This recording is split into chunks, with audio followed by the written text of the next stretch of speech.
నమస్కారం. ఈ బుధుడి యొక్క 4వ భాగం గురించి ఇప్పుడు చెప్తాను. బుధగ్రహము మరియు విద్య, ఇది శీర్షిక దీనికి.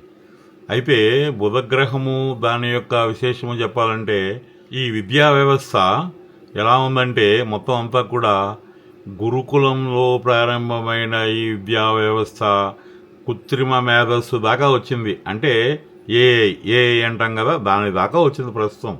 ఈ బుద్ధి యుగాలు మారని ఒక సంపద అయి ఉంది ఇది. ఉదయించే సూర్యుడు ప్రతిరోజు కొత్త కాంతిని తీసుకువస్తుంటాడు, కానీ ఆ కాంతి ఎలా ఉపయోగించాలి అనేది బుద్ధి మట్టికే చెబుతోంది. బుద్ధి వలనే అది సాధ్యమని. అందుకే భారతీయ జ్ఞాన సంప్రదాయాలలో ధనం కంటే, బలం కంటే, అధికారం కంటే విద్యకు ఉన్నతమైన స్థానం ఇచ్చారు. అదే కారణం. ఎందుకంటే ధనము దొంగిలింపబడవచ్చు, ఆస్తి నాశనం చేయవచ్చు ఎవరైనా. అవే అధికారము శాశ్వతము కాదు, కానీ నిజమైన జ్ఞానము ఒకసారి మనలో స్థిరపడితే అది జీవితాంతం మనతోనే ఉంటుంది. అసలు ఈ విద్య అంటే ఏమిటి చెప్పుకుందాం. ఈ రోజుల్లో చాలామంది విద్య అంటే డిగ్రీలు, మార్కులు, ఉద్యోగం అని భావిస్తారు. ఆ విద్య వలన వచ్చే ఫలితాలలో అవి ఒకటి కావచ్చు, కానీ నిజానికి అవే కాదు అసలు లక్ష్యం. విద్య యొక్క అసలు లక్ష్యం అది కాదు. అది ఏం చెప్తుందంటే, విద్యా దదాతి వినయం అని చెప్పేసి ఆర్యోక్తి. ఇది నిజంగా అంటే ఏంటంటే విద్య వినయాన్ని ఇస్తుంది అని అర్థం. దాని అర్థం నిజమైన విద్య మొదట వినయాన్ని ఇస్తుంది. వినయంగా ఉంటాడు, మొదలు పెడతాడు వాడు. వినయము యోగ్యతను పెంచుతుంది. వినయం అనేది యోగ్యతను పెంచుతుంది. ఆ వినయంగా ఉన్నవాడికి యోగ్యుడు అంటాం కదా, అలాగే ఆ యోగ్యత సంపదను తెస్తుంది. ఆ సంపద ధర్మాన్ని ఆచరించే అవకాశం కల్పిస్తుంది. అంటే ధనం వస్తే ధర్మాన్ని ఆచరించాలని రూల్ ఏం లేదు ఇక్కడ. అలా అవకాశం వాడు అనుకుంటే మటుకు ఆచరణకి సాధ్యమవుతుంది. అది ధర్మాచరణ అంటే మరి ధనం కూడా కావాలి కదా. విద్య యొక్క సంపూర్ణత్వం దాంట్లోనే దాగి ఉంది. బుధగ్రహం ఎందుకు విద్యకు కారకుడయ్యాడు అని చెప్పుకోవాలి మనం.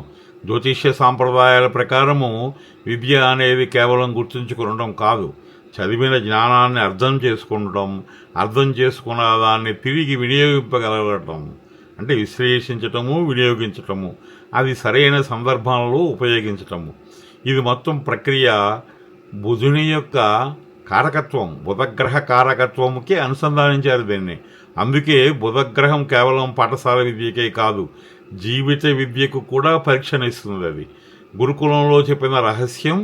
పురాతన గురుకులాలలో శిష్యులు కేవలం వేదం మాత్రమే బోధించేవారు కాదు. ఎలా వినాలి, ఎలా ప్రశ్నించాలి, ఎలా సందేహించాలి, ఎలా చర్చించాలి, ఎలా తర్కించాలి అనే విషయాలు కూడా నేర్పేవారు వాళ్ళు. ఎందుకంటే ప్రశ్నలు అడిగే మనసు ఉండాలి. ఎప్పటికీ ఆ ప్రశ్నలు అడగని మనసు ఎదగదు.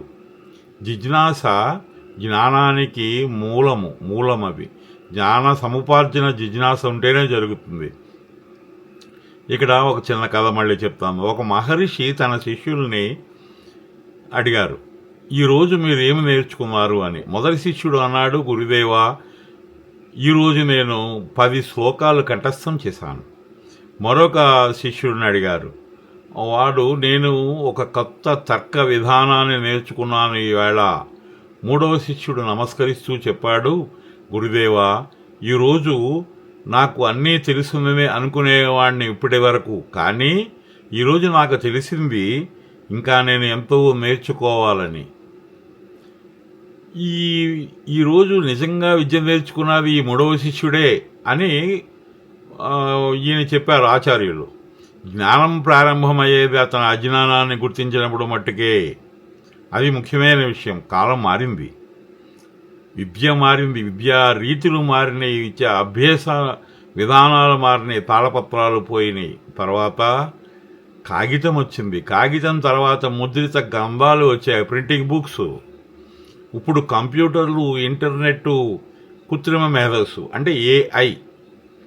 అంటే సాధనాలు మారాయి, కానీ ఒక విషయం మాత్రం గుర్తుంచుకోవాలి, అది మారలేదు. అదే ఆలోచించేది మనిషి మనసు మాత్రమే. ఇప్పటికీ మనోమేధస్సు, మనిషి యొక్క మేధస్సే ఆలోచిస్తుంది. అంటే మనసు యొక్క మేధస్సు, మనోమేధస్సు అంటే అది. యంత్రం సమాచారాన్ని ఇవ్వగలగదు, కానీ అంటే సమాచారం ఇస్తుంది యంత్రం, కానీ విలువను నిర్ణయించలేదు. విలువను నిర్ణయించేది, వివేకమును నిర్ణయించేది ఆ వివేకం ఉన్నది ఒకటే. అది సాంకేతిక విజ్ఞానం ఎంత అభివృద్ధి చెందినా బుధగ్రహం యొక్క తత్వం ఇక్కడే తెలుస్తుంది, మనకు ప్రాముఖ్యత తెలుస్తుంది. విశ్లేషించగలిగిన వాడు ఎవరు, నిర్ణయించిన వాడు గలిగిన వారెవరు? మనిషి మట్టుకే. సమాచార యుగంలో పెద్ద ప్రమాదం కూడా ఉంది. అదేంటంటే ఈ రోజున సమాచార కొరత లేదు. కొరత ఉన్నదల్లా ఏంటంటే వడపోత. ఏది నిజము, ఏది అబద్ధము, ఏది అపోహ, ఏది పరిశోధన, ఏది వదంతి అనే తేడా గుర్తించలేకపోతున్నారు. అలా గుర్తించలేకపోతే ఈ సమాచారమే, అధిక సమాచారం అజ్ఞానానికి దారితీస్తుంది. అందుకే నిజమైన బుధగ్రహం ప్రతి సమాచారాన్ని నమ్మకూడదు అని చెప్తోంది. అంటే నిజమైన బుధుడు యొక్క విశ్లేషణలో చెప్పవలసింది అదే. బుధుడి యొక్క ప్రభావం ఉన్న మనిషి ముందు దాన్ని పరిశీలిస్తాడు, ఆలోచిస్తాడు, ఆ తర్వాత మాత్రమే అంగీకరిస్తాడు. ఇక్కడ ఒక ఆధునిక కథ చెప్పుకుందాం. అప్పుడు దాకా ఋషుల కథలు అవి చెప్పాను కదా. ఒక యువకుడు ప్రతిరోజు గంటల తరబడి పుస్తకాలు చదివాడు. ఇంకో యువకుడు తక్కువ చదివిన విషయాన్ని ప్రతిదీ కూడా జీవితంలో దానిని పరీక్షించి చూశాడు.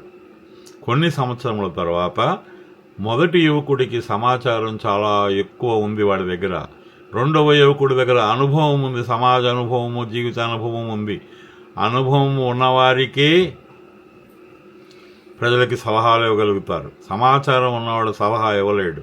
నేను సమాచారం విశ్లేషణ ఎప్పటికీ కాదు, అది మెదడును నింపుతుంది కానీ అనుభవాన్ని ఇవ్వదు, వ్యక్తిత్వాన్ని నిర్మించదు. అనుభవం మట్టుకే వ్యక్తిత్వాన్ని నిర్మించగలదు. బుధగ్రహం అసలైన పాఠము ప్రతిరోజు ఇదే చెబుతోంది. మీరు ఇప్పుడు ప్రతిరోజు ఒక కొత్త విషయం నేర్చుకోండి, కానీ అంతకంటే ముఖ్యంగా పాత తప్పును సరిదిద్దుకోవడం అన్నది ముఖ్యమైన విషయం. అదే నిజమైన విద్య. అదే బుధగ్రహ యొక్క ప్రథమ ఆరాధన అని మళ్ళీ చెప్తాను నేను. ఈరోజు మీరు ఒక ధ్యాన సాధన చేయండి. నేను చెప్తాను, ఈరోజు 10 నిమిషంలో ఒక పుస్తకం చదవండి, తర్వాత ఆ పుస్తకం మూసేయండి. ఇప్పుడు మీరు చదివిన దాంట్లో మీ జీవితానికి అర్హమైనది, మార్చుకోవడానికి వీలైన వాక్యం ఏది అని ఒక్కసారి జ్ఞాపకం చేసుకోండి. ఆ వాక్యాన్ని ఆచరించండి. ఒక గ్రంథాన్ని పూర్తిగా చదవడం కంటే మంచి వాక్యాన్ని పూర్తిగా జీవించడం గొప్పది. అంటే ఆ వాక్యాన్ని జీవితానికి అన్వయించుకోవడం గొప్పది. మంచి విషయాన్ని తెలుసుకోండి అని అర్థం. ఆత్మ పరిశీలన ఒకటి చేసుకోండి. ఈవేళ నిద్రపోయే ముందు మళ్ళీ ఇంకొకసారి చెప్తున్నా, నిద్రపోయే ముందు మిమ్మల్ని మీరు ప్రశ్నించుకోండి.